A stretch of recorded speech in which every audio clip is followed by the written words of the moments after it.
The Good Children. Chapter 1.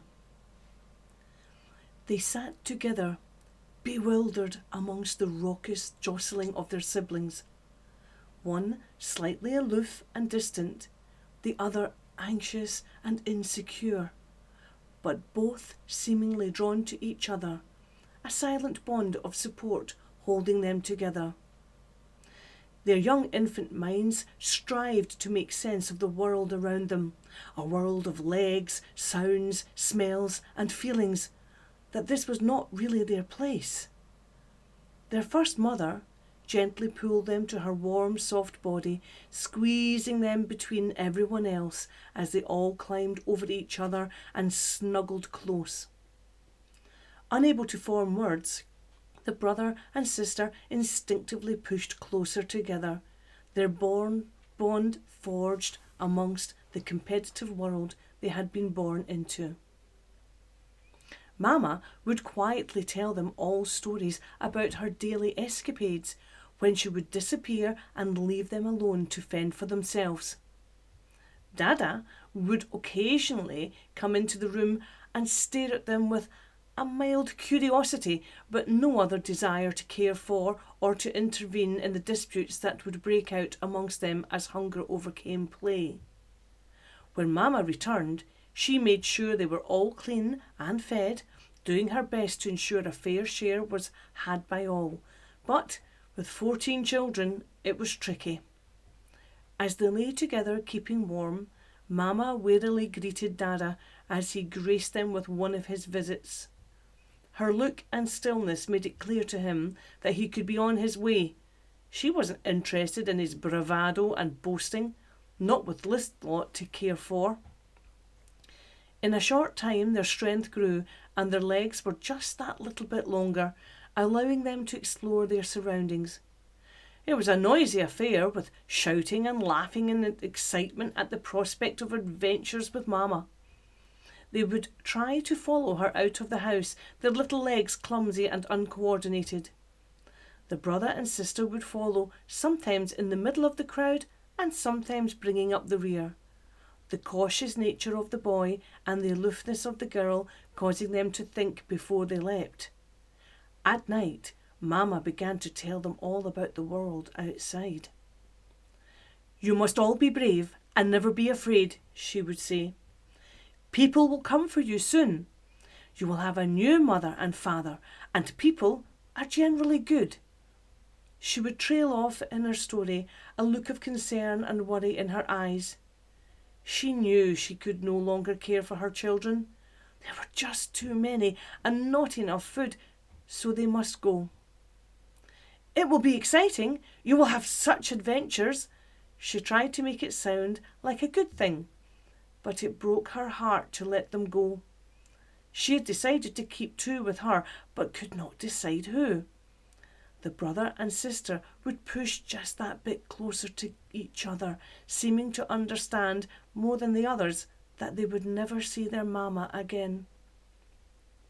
Then, one day, it happened. A new Mama came. The girl was picked up and stared at a smiling face in front of her. She wasn't sure about this new Mama. Could she be trusted? A panic filled her. What about her brother? He couldn't cope without her. Then, to her relief, she saw her new Mama pick up her brother and tuck him under her other arm. They both looked at each other as they were carried out into the big wide world. At least they would be together. They were taken to what seemed like a box with wheels, which they would later learn was a car. They were placed inside on a layer of soft blankets. "There you go, sweeties, nice and warm."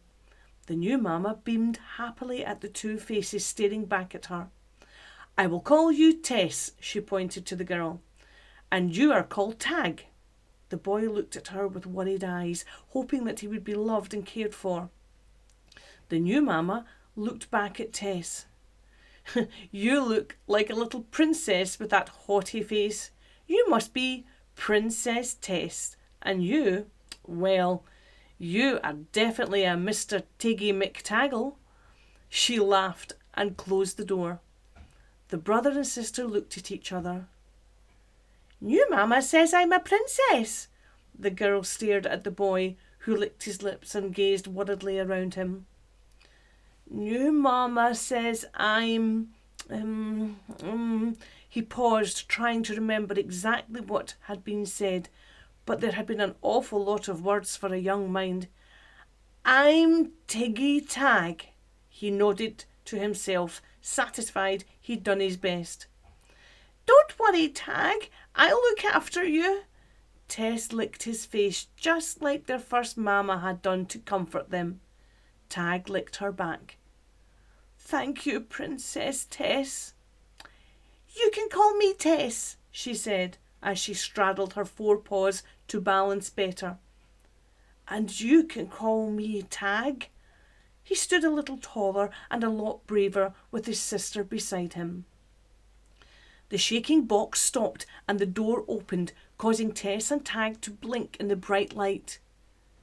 Now then, wee babies, let's go and meet Uncle Duke. Their new mamma picked them up, tucked them under each arm and carried them into their new den. From their vantage point, Tess and Tag stared down at the big dog staring back at them with old eyes. Their noses coloured him with an array of scents, all unique to him.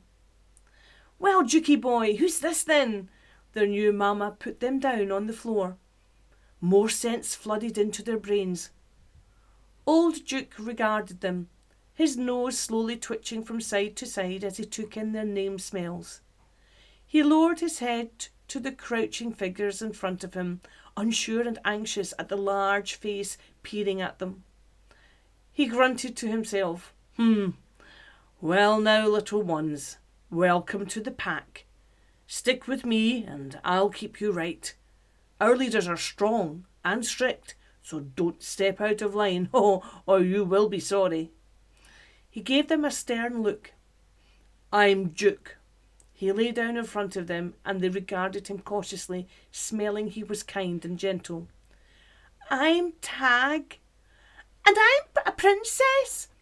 Tess gave him a haughty look, but Duke wasn't fooled for a moment. Are you now?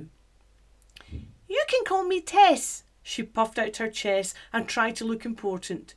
Duke nudged her with his nose and she fell over. I'll decide what I call you. Until you can push me over with your nose, I'm in charge. Got it? His hard stare caused them both to quickly agree, and he softened. Another two-leg came into the den. Is this them? Mark looked down at the beautiful little puppies in front of Duke and grinned. They're gorgeous. He picked them up and cuddled them. Lick his face. They love that, said Duke, watching as Tess and Tag enthusiastically licked the two legs' face. That is your new dad, but believe me, it's your mum that's in charge. Their new mamma came back and took Tess from Mark. Who's a wee sweetie then? Morag laughed as Tess tried to nibble her nose. Ah, no teeth. She sat down and her faithful old Duke laid his head on her lap, looking at the new arrival. You're still my best boy, Dukey.